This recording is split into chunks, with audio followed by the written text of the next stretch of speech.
Assalamualaikum warahmatullahi wabarakatuh.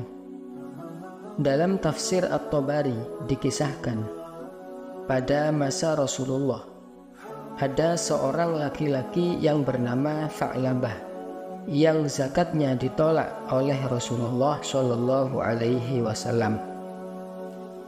Tha'labah bin Hatib adalah orang yang taat beribadah, rajin dalam mendirikan sholat berjamaah, dan selalu menghadiri majelis Rasulullah Shallallahu Alaihi Wasallam.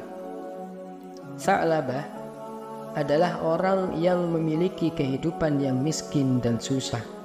Saking miskinnya, dia terkadang mengenakan pakaian secara bergantian dengan istrinya. Seringkali setelah Tha'labah melakukan sholat berjamaah, dia langsung keluar dari masjid. Nabi Muhammad SAW bertanya kepadanya, "Wahai Tha'labah, mengapa setelah sholat engkau terburu-buru keluar masjid?" Kemudian Tha'labah menjawab, "Ya Rasulullah, saya terburu-buru keluar karena istri saya tidak punya pakaian yang cukup untuk mengerjakan sholat di rumah. Maka dari itu, tolong doakanlah saya agar dikaruniai harta yang melimpah."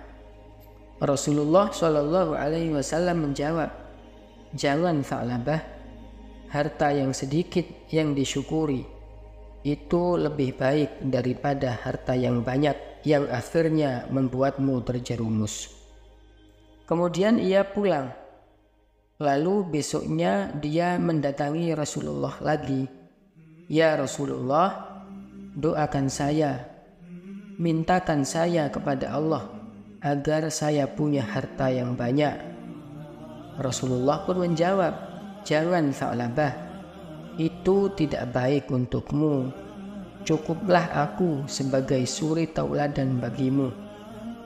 Demi Allah, seandainya aku ingin mengubah gunung itu menjadi emas, pasti akan terjadi." Kemudian Tha'labah pulang, dan besoknya dia datang lagi kepada Rasulullah. "Wahai Rasulullah, doakan saya kepada Allah agar saya diberikan harta yang banyak. Demi Allah, jika aku punya harta yang banyak, maka aku akan memberikan sebagiannya untuk fakir miskin, karena di situ ada hak bagi mereka." Kemudian Rasulullah SAW bersedia mendoakan Tha'labah agar diberi harta yang melimpah. Tidak hanya itu, Rasulullah juga memberikan sepasang kambing yang pada akhirnya berkembang dengan pesat dalam waktu yang singkat, sampai-sampai kandangnya penuh dan sesak. Dan saat itu dia masih ikut sholat berjamaah dan sholat Jumat bersama Rasulullah. Setelah sholat, dia kembali mengurusi kambing-kambingnya lagi. Namun kambingnya semakin lama semakin banyak, sampai-sampai dia kewalahan, sehingga dia meninggalkan sholat Jumat dan tidak ikut sholat berjamaah. Karena kambing-kambing yang terus berkembang biak, Tha'labah pun bermukim di desa agar ia memiliki cukup ruang untuk berternak kambing. Suatu ketika Rasulullah teringat dengan Tha'labah. Kemudian Rasulullah bertanya kepada para sahabat, "Di mana Tha'labah?" Para sahabat menjawab, "Dia sibuk dengan kambing-kambingnya." Kemudian Rasulullah mengutus 2 orang sahabat untuk mendatanginya, guna untuk memungut zakat dari hartanya. Ternyata Tha'labah menolak, dan dia berkata, "Ini adalah pajak dan pemungutan paksa. Pulanglah kalian, aku akan mempertimbangkannya lagi."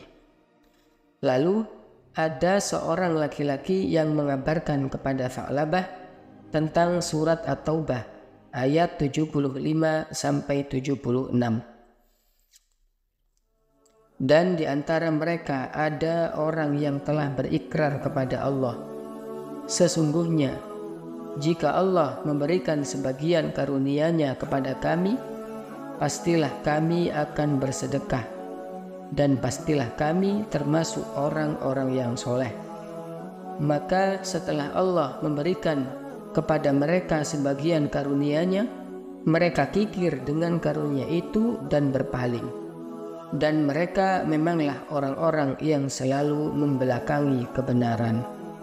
Setelah Tha'labah mendengarkan ayat itu, dia segera pergi untuk menemui Rasulullah dengan membawa zakatnya. Namun Rasulullah bersabda, "Sesungguhnya aku tidak bisa menerima zakatmu." Pada saat itu juga Tha'labah menaburkan tanah ke atas kepalanya sebagai bentuk penyesalannya sendiri. Ketika Rasulullah wafat, Tha'labah datang kepada Sayyidina Abu Bakar As-Siddiq dan berkata, "Terimalah zakatku." Namun Abu Bakar As-Siddiq tidak bersedia menerimanya. Dan dia berkata, "Rasulullah tidak bersedia menerima darimu. Bagaimana mungkin aku akan menerimanya?" Kemudian pada masa Khalifah Sayyidina Umar, Tha'labah datang lagi untuk membawa zakatnya, dan dia berkata, "Terimalah zakatku." Sayyidina Umar menjawab, "Beliau berdua, Rasulullah dan Sayyidina Abu Bakar, tidak bersedia menerima zakat darimu. Bagaimana mungkin aku bisa menerimanya?" Lalu di masa pemerintahan Khalifah Sayyidina Uthman, dia kembali datang untuk memberikan zakatnya dan berkata, "Terimalah zakatku." Sayyidina Uthman menjawab, Beliau tidak bersedia menerima zakat darimu. Bagaimana mungkin aku akan menerimanya?" Akhirnya, sampai saat Tha'labah meninggal dunia pada masa pemerintahan Sayyidina Utsman bin Affan, zakatnya belum juga diterima. Wallahu a'lam bishawab.